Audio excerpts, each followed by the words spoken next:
The Greatest Teacher Ever by Willie J. Brown III.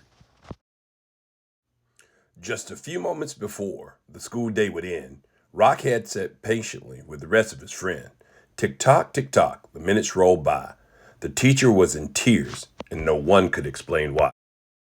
He rose from his desk without uttering a sound. On the chalkboard, the assignment was written down. A report to be written about the greatest teacher ever used metaphors and similes to make it sound more clever. The classroom became quiet as they began to think. The report must be double-spaced and written in ink. Which teacher would he write about was Rockhead's dilemma. So many amazing teachers, so many lessons remembered. Miss Lee, Miss Johnson, Coach Rufus, and Coach Mack. Great teachers in the classroom, the court, and the track. Miss Chester, Miss Killingsworth, Miss Norman, Miss Ginn, Coach Crowdis, and Miss Slayton. Great teachers, great friends. Miss Lednicki, Miss Oliver, Miss Julia Williams, too. Miss McNair, Miss Hilton, too many to choose. Coach Mobley, Coach Ashley, Miss Hobbs, and Cody Lee, all taught with great passion every day of the week. Was it Mr. Dukes, the ag teacher, that he admired the most? A soft-spoken leader of students from coast to coast. For Mr. Duke loved planet Earth, teaching the cycles of life. He loved the great outdoors and his beautiful wife. Was it Chief Miller, the shop teacher, the best contractor on land? He could build anything imaginable with just tools in his hands. A role model, a mentor, a powerful motivator. The lesson he taught made his students' lives greater. Would he write about Miss Burks? She taught him how to read. She also would not accept failure, forcing Rockhead to succeed. The mother figure he'd wish for while on his knees late at night. In the darkest of places, Miss Burks was a bright light.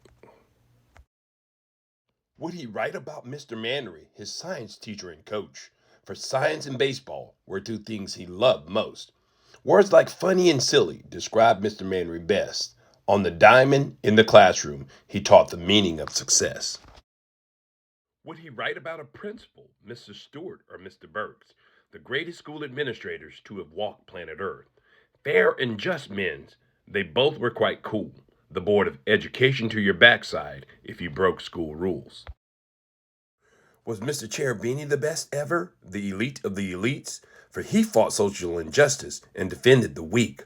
A lover of literature, a very strange type of fellow. He did not see color, not black, white, nor yellow. An assignment that seemed simple had become rather complex. Rockhead was confused instantly and somewhat perplexed. All of a sudden, he got it. He knew what to do. The greatest teacher ever for both he and you. Do you know who it is? Can you guess which one? Was it the one that challenged him and made school so much fun? Was it the teacher that loved him, or was it his coach? Was it a principal of the school that he admired the most? Drum roll, please. Well, it wasn't Mr. Dukes he chose to write about, nor was it Chief Miller. You can cancel them out.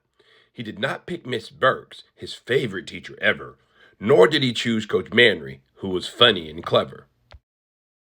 He did not write about either principal, Mr. Stewart or Mr. Burks. He did not choose Mr. Cherubini and his literary works. The greatest teacher in the world, he did not blink twice.